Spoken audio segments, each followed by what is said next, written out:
Ya. Jadi gini, kalau bisnis restoran atau makanan, pajaknya itu adalah pajak daerah. Ya, kalau kita makan di sana tuh bukan PPN itu. Kan ada yang dulu sebelumnya sama 10% kan? Iya. Itu bukan PPN ya, itu pajak daerah, pajak restoran. Jangan salah pemahaman. Dulu sempat ada ramai tuh. Kan restoran sama makanan itu sekarang dibebaskan dari PPN-nya 0%, nggak ada gitu, bukan objek PPN. Terus kenapa masih muncul gitu? Iya. 10% karena itu bukan PPN, itu adalah pajak daerah.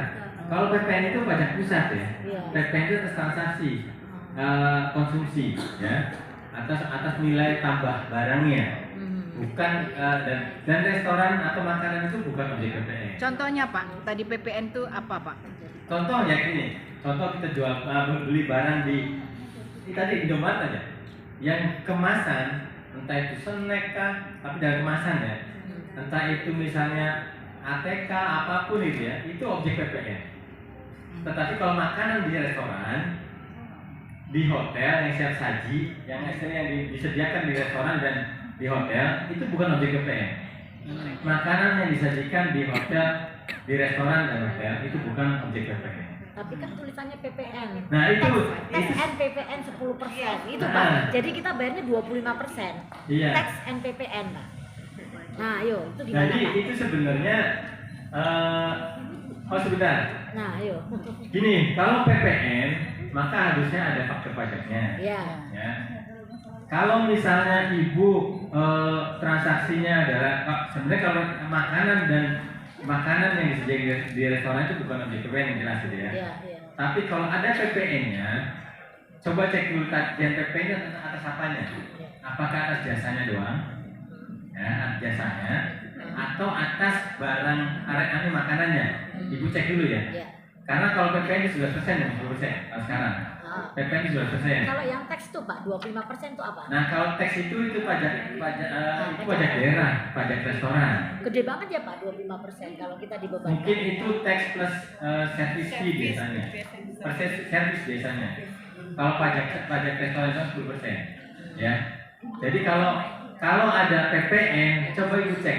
PPN-nya kemungkinan bukan dari nilai makanannya. PPN itu mengambilnya dari jasa yang diambil oleh GoFood-nya, Shopee-nya. Jadi jasa dari misalnya dia kan ada jasa tuh, itu akan nagih PPN namanya itu. Tapi kalau barangnya enggak. Ya, paham Pak. Tapi ini saya itu tagihan pajak itu setiap tahun itu ada Pak. Ya. Dan saya pertanyakan tadi, saya kan di Shopee itu sudah bayar pajak. Tapi ini dari daerah kok dimintain lagi itu dengan nominal yang Ya. bersama yang kita keluarkan. Jadi gini, kalau daerah, pajak daerah, maka kan laporannya ke pajak daerah tuh. Ada Ya. laporan tersendiri, Ya, itu pajak ada, daerah. ya. Nah, ibu seharusnya minta tuh bukti pemotongannya, ibu harus rekap pembayarannya, ya kan, pembayaran pajak daerahnya. Yang kemudian itu menjadi kredit ibu gitu ya. Saya sudah bayar pajak sekian, total pajak daerah yang sudah sekian. Jadi kurangnya kalau ada kurang berapa lagi. Seharusnya sih kalau pajak daerah nggak ada kurang bayar, karena tetap dibayar berdasarkan nilai transaksi penjualannya. Iya. Gak ada istilah kurang bayar seharusnya. Artinya ketika ibu melakukan penjualan, tetapi memang sudah bayar pajak restorannya, maka sudah selesai. Kalau ibu memang benar-benar jualnya sudah dipungut dan sudah bayar semua, ya kan gitu. Iya. Nah artinya intinya gini, kalau misalnya ibu dipotong PPh ya dari penghasilan ibu, itu yang dikreditkan di SPT. SPT ini laporan tahunan ya. Kalau jadi bedakan, kalau tahunan itu terkait PPh pajak penghasilan. Tapi kalau yang bulanan laporan itu ke daerah. Berapa jumlah pajak transaksi jual restoran kita, berapa jumlah pajak daerahnya. Itu urusannya daerah. Tapi yang tahunan itu atas penghasilannya Bu. Misalnya gini, misalnya saya tahun ini total penghasilan jualan kita adalah 1 miliar misalnya, ya 1 miliar.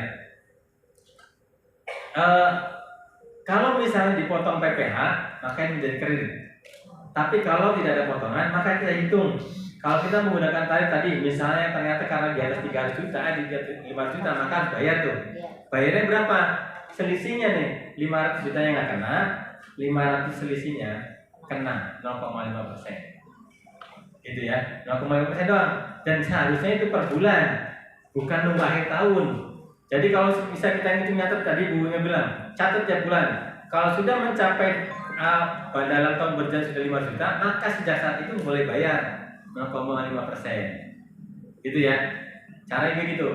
Akhir tahunnya di SPT tahunan itu sudah nggak ada bayar lagi karena sudah final 0,5% itu sudah final, nggak perlu bayar lagi. Kecuali kita memilih menggunakan tarif umum pasal 17, ya. Tarif umum apa? Berdasarkan laporan keuangan laba rugi. Kalau posisinya rugi nggak perlu bayar kalau kita menggunakan tarif umum dan pembukuan. Tapi kalau untung kita bayar. Gitu. Ada caranya, tarifnya berapa? Kalau perusahaan 22%, kalau pribadi ada 5%. 15, 25, 30 dan 35%. Gitu ya. Gitu Bu ya. Kemudian berikutnya Bu Kartika. Ada perusahaan tapi nggak aktif. Ya, ketika sudah mendirikan perusahaan dan ada NPWP, maka kewajiban kita adalah tadi menghitung, menyetor dan melapor. Ya. Menghitung jumlah pajak yang berutang. Kalau misalnya nggak ada yang nol, berarti nggak ada yang dibayar. Melaporkan, nah ini kalau menyetorkan, kalau nggak ada yang setoran berarti kalau nol ya berarti nggak ada setoran. Yang minimal lapor. Orang pajak gimana mau tahu kalau kita nggak lapor gitu? Maka biasanya karena kita lapor ditegur, ada surat pemberitahuan, teguran bahwa Anda belum lapor pajaknya. Apa aja laporannya? Pasal 21 terkait dengan gaji yang dibayarkan pada pegawai. Kalaupun misalnya gajinya masih di bawah PTKP, maka itu juga nggak usah lapor, tapi lapornya sekali aja setahun masa Desember, harus lapor. Kemudian lapor SPT tahunan PPh badannya, yang ada lampiran neraca, lapor rugi labanya, ya posisi laporan keuangan yang terakhir dilampirkan. Kalau memang tidak ada aktivitas, tentunya neraca awal aja yang dilampirkan. Apa itu neraca awal? Ya kita waktu bikin PT kan ada modal tuh, iya kan? Modal dasarnya berapa, modal tempatnya berapa, kemudian sumbernya dari mana tuh sisi aktifannya. Bisa jadi ya dari setoran modal itu kas bank gitu. Jadi gitu ya, artinya mungkin neraca tapi laporan bergabungnya nol, seperti itu ya. Jadi yang penting lapor. Bagaimana kalau nggak lapor? Memang ada sanksi. Badan itu kalau telat lapor atau nggak lapor kena 1 juta. Sayang kan kalau lapor, mending lapor. Ya. Kalau masanya bulanannya kena 100.000 dendanya, maka sebaiknya lapor. Tapi meskipun demikian, kalau terjadi seperti kasus seperti itu, misalnya kita nggak ada aktivitas, tiba-tiba tahu-tahu nih ada tagihan banyak, 5 tahun ke belakang ditagih, tahunannya 5 juta, misalnya PKP kan ada 500.000 tuh, ditagih per bulannya. Kalau PPN kalau nggak lapor 500.000 sebulan. Kalau PKP, kemudian kita dapat tagihan. Nah, kita punya hak untuk minta penghapusan sanksi pasal 36 ayat 1A. Ya, itu ada prosedurnya, minta dihapus sanksinya. Tapi prosedurnya ketetapannya tetap terbit.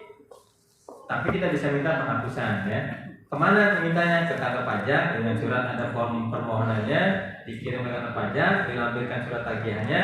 Nanti dari kantor pajak akan dikirim ke Kanwil untuk dibuat keputusannya. Dihapuskannya berapa, apakah semua atau sebagian atau berapa, itu kebijakan kewenangannya di Kanwil ya.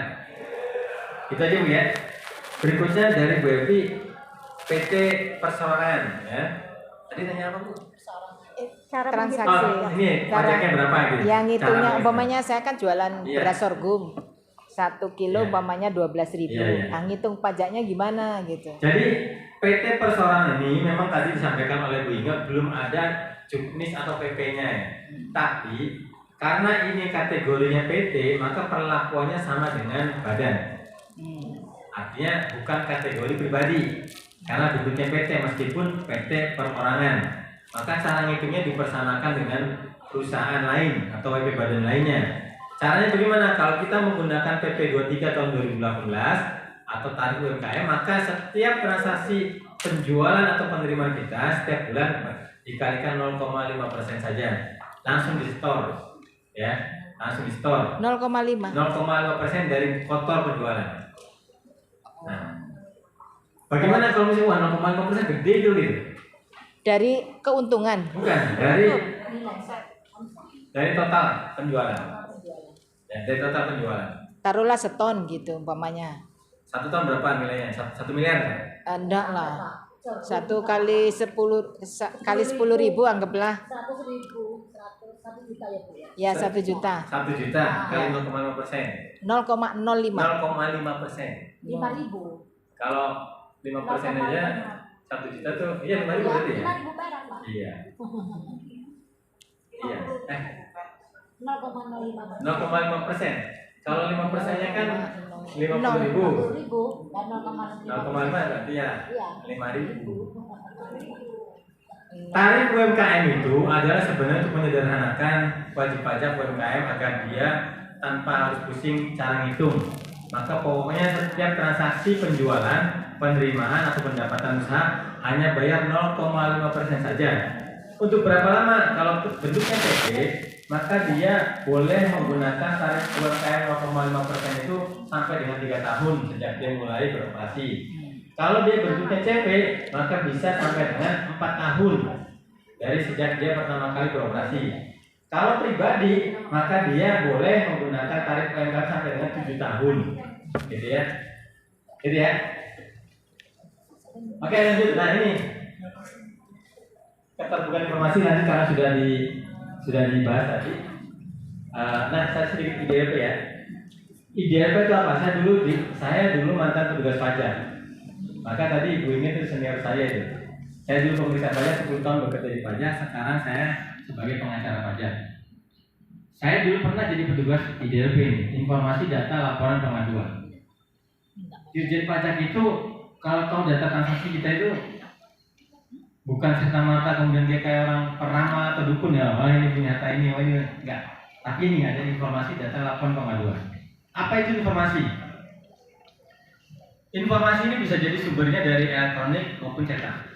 Maka kalau ada bisnis yang kemudian dia promosi, dia branding ke media, apalagi dulu pernah ada kasus tuh yang saya tangani, tukang bakso dicerita tuh di media, oh bakso saya itu sekian, cabang di Indonesia udah 60, oh, bayar franchise fee-nya sekian, kalau rata-rata omsetnya per hari sekian, ya, sehingga untungnya sekian. Itu beritanya ada di Medan. Clippingnya tiba-tiba datang ke kantor di Jakarta, dipanggil orangnya. Ini menurut berita, Anda punya cabang 60, omset sehari rata-rata sekian. Kalau dikalikan setahun, kalikan sebulan, kalikan setahun, maka omsetnya sekian dan bayar pajaknya berapa? 2,5 miliar. Tukang bakso gara-gara dia nge-branding di media, dipanggil suruh bayar 2,5 miliar. Sampai saya ketemuin kepala kantornya. Saya hitung-hitungan nih Pak, ini rekeningnya jumlahnya sekian. Kalau hitungan saya paling bayar di bawah 100 juta. Nego-nego akhirnya, kenapa nego? Karena bukan pemeriksaan. Kalau belum pemeriksaan itu masih bisa kita minta kebijakan. Artinya apa? Kalau memang kita bisa cerita berdasarkan perhitungan ini, kita sebenarnya begini loh Pak. Kalau misalnya kita mau ya sudah Pak, saya akan bayar. Tapi menurut saya harusnya sekian. Ya sudah, masih self assessment. Jadi kita masih diberikan kewenangan, silakan kebetulan bikin laporan. Dari 2,5 miliar sampai dia pusing, dia turun, wah ini dari 500 juta sampai 2,5 juta, akhirnya bayar 100 lebih doang. Nah, artinya apa? Ini informasi gara-gara informasi di media, ya. Nah, hati-hati di kantor pusat itu ada petugas yang kerjanya itu ngumpulin clipping, ngumpulin informasi. Nanti kalau pemeriksaan diambil semua datanya itu.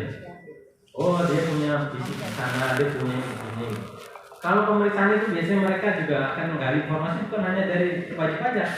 Dari media menggali, lihat websitenya, oh dia punya cabang di mana aja, dia punya rata-rata misalnya ada informasi omset berapa. Akan gali di situ pemeriksaan itu. Jadi memang di satu sisi nge-branding di media cukup ini ya, tapi kalau dia nggak siap dengan laporan keuangan, laporan pajak rapi, ada risiko gitu ya. Maka hati-hati. Data, kalau contoh nih, kita punya transaksi tanah bangunan jual beli tanah. Ini notaris itu akan kirim datanya ke pajak, sehingga dia akan tahu, oh si A ini ada transaksi jual beli tanah bangunan, ya. Tapi kalau di laporan pajaknya dia nggak pernah nyata tuh dia punya tanah gitu kan, kok terjadi transaksi jual beli? Ingat hati-hati, kemarin undang-undang PPS, ya PPS tadi terakhir 30 Juni ya, kita diberikan hak untuk pengungkapan program pengumuman sukarela. Ya, sebelumnya tax amnesty, berikutnya tahun ini PPS, program pengumuman sukarela. Kalau kita tidak ikut tax amnesty, kita nggak ikut PPS, ternyata ada harta yang dilaporin. Suatu saat ketika ada data ditemukan oleh Dijen Pajak bahwa yang bersangkutan punya harta yang belum dilaporkan dari tahun 2016 sampai 2020 atau 2011 belakang, maka akan dikenakan 30% langsung pajaknya dari nilai harta saat itu. Begini nggak? Pak, itu pelaporan kita itu tiap bulan yang Tiap tahun. Sebentar, saya ngomong lagi ya. Kalau kita merasa punya harta nih, kita nggak ikut tax amnesty, kita nggak ikut PPS, terus harta kita nggak kita catat di SPT tahunan kita yang tiap tahun lapor, kemudian ditemukan oleh Dijen Pajak, itu akan dikenakan 30% dari nilai harta saat itu. Kalau warisan, Pak? Kan nggak dilaporin, nggak ada informasi warisan.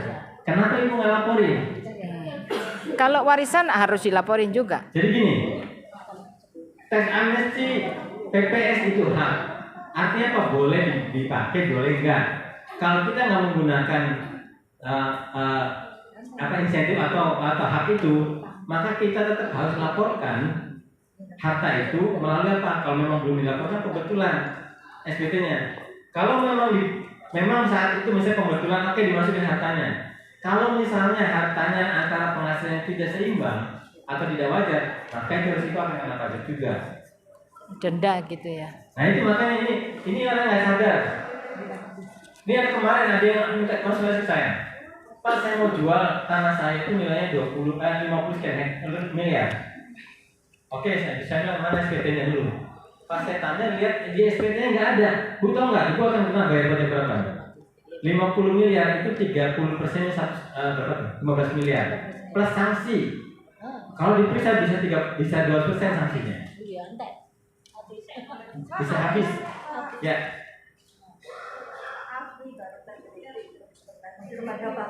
Ya.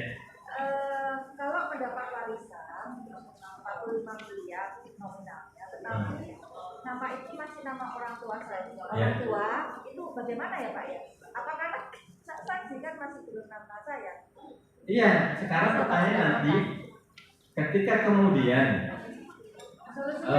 gini, subjek pajak itu ada pertama orang pribadi, badan, ada satu lagi nih, warisan yang belum terbagi. Nah, hati-hati. Apa itu warisan yang belum terbagi? Warisan ketika belum dibagikan, belum ada balik nama, belum ada akte warisannya, tapi dia harta itu kemudian menghasilkan, maka dia akan menjadi sebagai subjek pajak. Ketika kemudian dijual, itu ada pajak. Ini punya siapa? Nah itu risiko. Maka sebaiknya segera ibu urus harta tersebut. Kalau memang warisan, ibu catat di SPT ini punya orang tua, diwariskan kepada anak-anak kepada saya sebagai anak. Warisan itu bukan objek pajak ya, tapi harus kita buktikan bahwa itu warisan. Ya, harus dibuktikan ada akte warisnya. Warisan yang tidak kena adalah warisan yang dari orang tua ke anak atau anak ke orang tua, garis lurus 1 derajat. Tapi kalau dari adik dari siapa tidak itu objek. Pak, ini lagi. Ya. Saya pernah konsultasi ke notaris, katanya harus ada biaya hibah. Biaya hibah itu anak-anak sekitar 4 miliar dari 45. Gimana itu Pak? Itu biasanya itu ada di kalau PPH ya, kalau PPH itu nggak ada. Kalau memang itu warisan 0 pajaknya ya. Tapi kalau ada biaya itu di luar pajak, bisa jadi itu adalah misalnya biaya menariknya atau di BPHTB di di pajak daerahnya. Itu mungkin saja kalau dia. Tapi saya kurang paham ke daerah. Tapi kalau di BPH-nya yang pasti itu 0. Ya kalau itu warisan. Ya, tapi bisa jadi ada biaya-biaya tadi, biaya terkait dengan pajak daerahnya, kemungkinan ada. Tapi yang saya tekankan di sini, bagi ada yang punya harta sekarang belum dilaporkan di SPT dan kita tidak ikut tax amnesty, tidak ikut PPS, itu akan muncul di kemudian hari masalahnya. Berarti harus segera dilaporkan. Harus dilaporkan. Kalau ditemukan oleh orang pajak itu akan dicatat. Maka mending segera kita laporkan. Tapi ketika melaporkan pun harus hati-hati. Misalnya contoh, bukan warisan maksudnya. Saya punya rumah nilai 1 miliar. Padahal saya catat kita hanya melaporkan penghasilannya 100 juta. Pertanyaannya ketika naik 1 miliar, 9 juta dari mana? 100 juta pun biasanya habis untuk konsumsi. Berarti 1 miliar ini dari mana? Itu harus hati-hati. Maka saya biasanya ketika bikin laporan pajak itu, saya bikin analisanya. Analisa perbandingan antara harta dan penghasilan yang dilaporkan. Wajar apa enggak? Bisa dibilang Pak, yang bersama Pak. Ya, jadi gini. Misalnya nih kita laporkan harta yang punya kita punya, kita laporkan di SPT. Ya. Sekarang akan kelihatan nanti. Misalnya nih kita baru beli SPA harta itu 2018 misalnya. Nilainya 1 miliar. Ya. Tapi tahun 2018 itu penghasilan kita hanya 100 juta tahun. Nah pertanyaannya 1 miliar itu dari mana? Punya harta tambahan ini gitu. Maka harus juga ibu sebelum berkebetulan itu dianalisa dulu wajar atau enggak nih saya penghasilan saya cuma 1 juta kok ada 1 miliar naik harta. Gimana kalau seandainya? Kalau misalnya sudah seperti itu, nah ini nggak bisa dibahas ini kasusnya belakang karena agak susah ya jelasinnya. Mas, Saya nggak berani cerita di sini karena ada beberapa. Pak, kalau warisan tadi, yang warisan tadi ya itu belum saya waktu lapor pajak saya bilang saya punya rumah warisan tapi belum dibagi. Berapa Bu kemungkinan kalau dibagi? Taruhlah 250 ya. Tapi nanti kalau umpamanya dijual lebih daripada 250, saya lapor lagi Kak. Iya. Ini Tapi kemarin. tetap warisan ya, Mas. Iya, maksudnya warisan ternyata sekarang harganya 2 kali lipat Iya. kan gitu. Makanya sebaiknya diasumsikan dia Bu gimana Bu? Ya.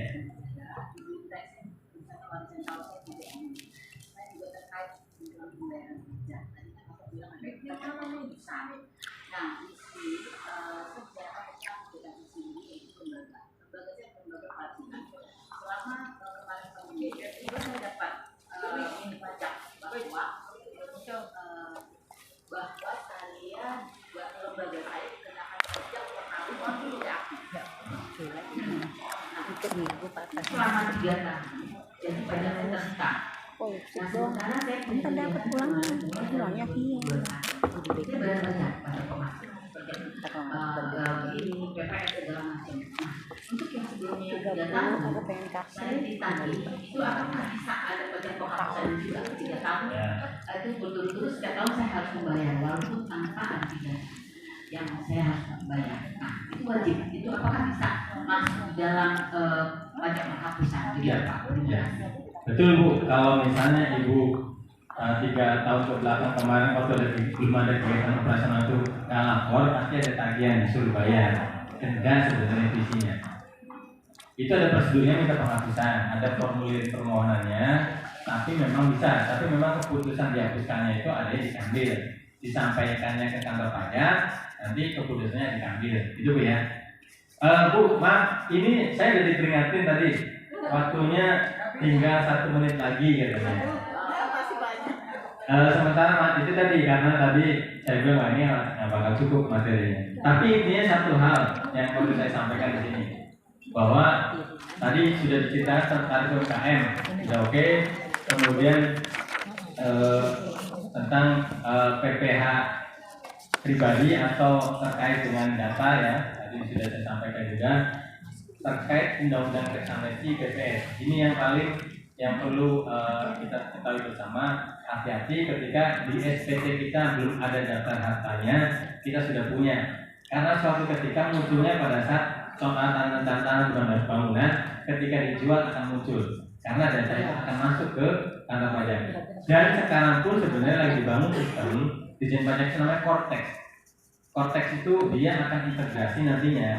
Nah, salah satu targetnya adalah integrasi ke seluruh kementerian nanti nih. Data-data misalnya kepemilikan kendaraan, kepemilikan tanah bangunan. Bahkan dulu pernah saya pemakaian listrik itu tahu bukan di situ itu. Pemakaian listrik sekian per bulan itu tahu di pajak. Nanti akhirnya kita nggak bisa ngelak lagi nih kalau punya data. Kita punya harta nggak lapor.